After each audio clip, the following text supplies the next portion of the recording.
আমরা সবাই জানি যে কুরুক্ষেত্রের যুদ্ধের আগে শ্রীকৃষ্ণ অর্জুনকে ভগবদ গীতার জ্ঞান দিয়েছিলেন। কিন্তু খুব কম বাঙালিই জানেন যে সনাতন ধর্মে 50টিরও বেশি গীতা রয়েছে। যখনই ভগবান তাঁর কোনো ভক্তকে মানসিক বা ধর্ম সংকটে পড়তে দেখেছেন, তখনই তিনি কোনো না কোনো মাধ্যমে তাকে জ্ঞান প্রদান করেছেন। যেমন শ্রীরামচন্দ্র যখন সীতাহরণের পর কষ্ট পাচ্ছিলেন, তখন ঋষি অগস্ত্য তাকে শিবগীতা শুনিয়েছিলেন। ঠিক তেমনি হিন্দু ধর্মে আরও একটি অত্যন্ত গুরুত্বপূর্ণ এবং গভীর জ্ঞানসম্পন্ন গীতা হল রামগীতা।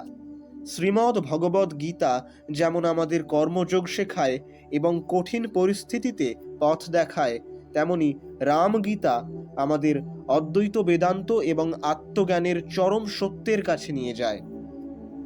নমস্কার বন্ধুরা, আজকের ভিডিওতে আমরা মহর্ষি বেদব্যাস রচিত রামগীতা নিয়ে আলোচনা করব এবং জানব যে আজকের যুগের যুব সমাজ এই পবিত্র গ্রন্থ থেকে কি কি গুরুত্বপূর্ণ শিক্ষা লাভ করতে পারে।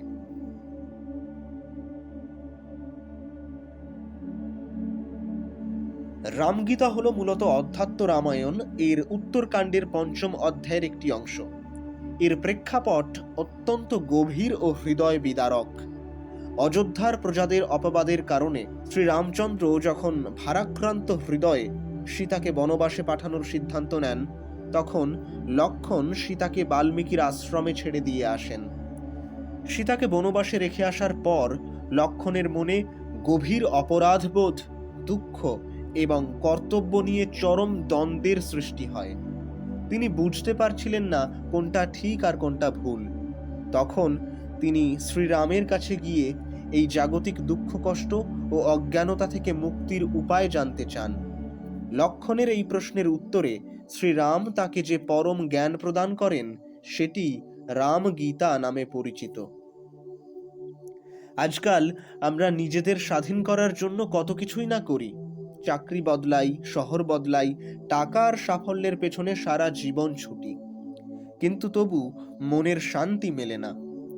রামগীতায় শ্রীরাম লক্ষ্মণকে বলেছেন যে মানুষ অজ্ঞানতার বশেই নিজেকে এই নশ্বর দেহ ও মন বলে মনে করে এবং জাগতিক কর্মে লিপ্ত হয়। শ্রীরাম বোঝান যে কেবল জাগতিক কর্ম বা বাহ্যিক কর্তব্য পালন আমাদের মুক্তি বা শান্তি দিতে পারে না। যেমন আলো ছাড়া অন্ধকার দূর হয় না, তেমনি আত্মজ্ঞান ছাড়া অজ্ঞানতা দূর হয় না।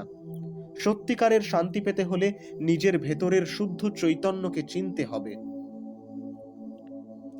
রামগীতায় শ্রীরাম অত্যন্ত স্পষ্টভাবে বলেছেন যে আত্মাই হলো একমাত্র সত্য, আর এই বাইরের জগৎ হলো একটি মায়ার খেলা।